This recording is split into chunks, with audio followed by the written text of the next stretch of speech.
चतुर्युग के अनुसार विभिन्न व्यासों के नाम ब्रह्म ज्ञान के महात्म्य का वरदान। श्री मैत्रेय जी कहने लगे, आपने जो कुछ कहा सो तो मैं समझ गया। अब मैं यह जानना चाहता हूँ, श्री विष्णु भगवान ने वेद व्यास रूप धारण करके प्रत्येक युग में किस तरह वेदों का विभाजन किया। कृपया मुझे बतलाइए, किस किस युग में कौन कौन से वेद व्यास हुए। समस्त शाखाओं का भी आप मुझसे वर्णन करें। श्री पराशर जी कहने लगे, मैं तुमसे वेद रूप वृक्ष के शाखा भेदों का संक्षेप में वृतांत कहता हूँ, क्योंकि विस्तार में सहस्रों शाखा भेदों का वृतांत कहने की क्षमता मुझ में नहीं है। हर एक द्वापर में श्री विष्णु भगवान व्यास रूप में अवतार लेते हैं और विश्व के कल्याणार्थ वेद के अनेक विभाग करते हैं। मानव के बल, वीर्य तथा तेज को अल्प समझकर वे संपूर्ण प्राणियों के हितार्थ वेदों का विभाजन करते हैं। जिस देश से वे परमात्मा एक वेद के अनेक विभाग करते हैं, उन भगवान की उस प्रतिमा को ही वेद व्यास कहते हैं। हे मैत्रेय, जिस मनवंतर के अंतर्गत जो व्यास उत्पन्न होते हैं, जिस तरह शाखाओं को विभाजित करते हैं,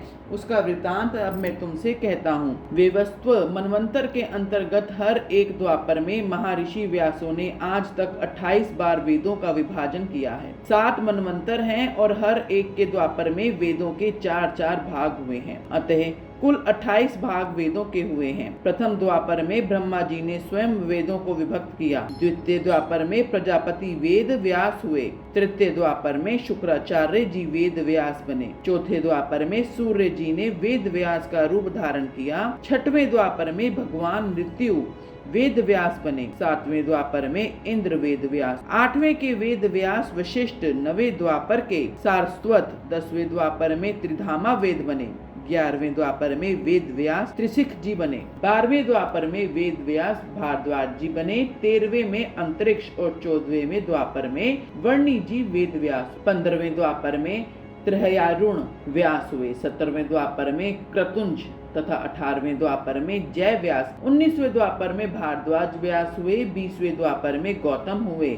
21वें द्वापर में हरियात्मा व्यास। 22वें द्वापर में वाजशर्वा मुनि। 23वें द्वापर में सोम शंभु बंसी तृण बिंदु हुए। 24वें द्वापर में भृंगु वंशी वृक्ष हुए जो वाल्मीकि कहलाने लगे। 25वें द्वापर में मेरे पिता शक्ति व्यास हुए। 26वें द्वापर में मैं हुआ और मेरे पश्चात 27वें द्वापर में कृष्ण द्वैपायन व्यास बने। इस तरह उपरोक्त 28 व्यास प्राचीन हैं। मेरे बेटे कृष्ण द्वैपायन के पश्चात आगे के द्वापर में के अश्वत्थामा वेद व्यास बनेंगे। ओम श्री विष्णु प्रियाय नमः।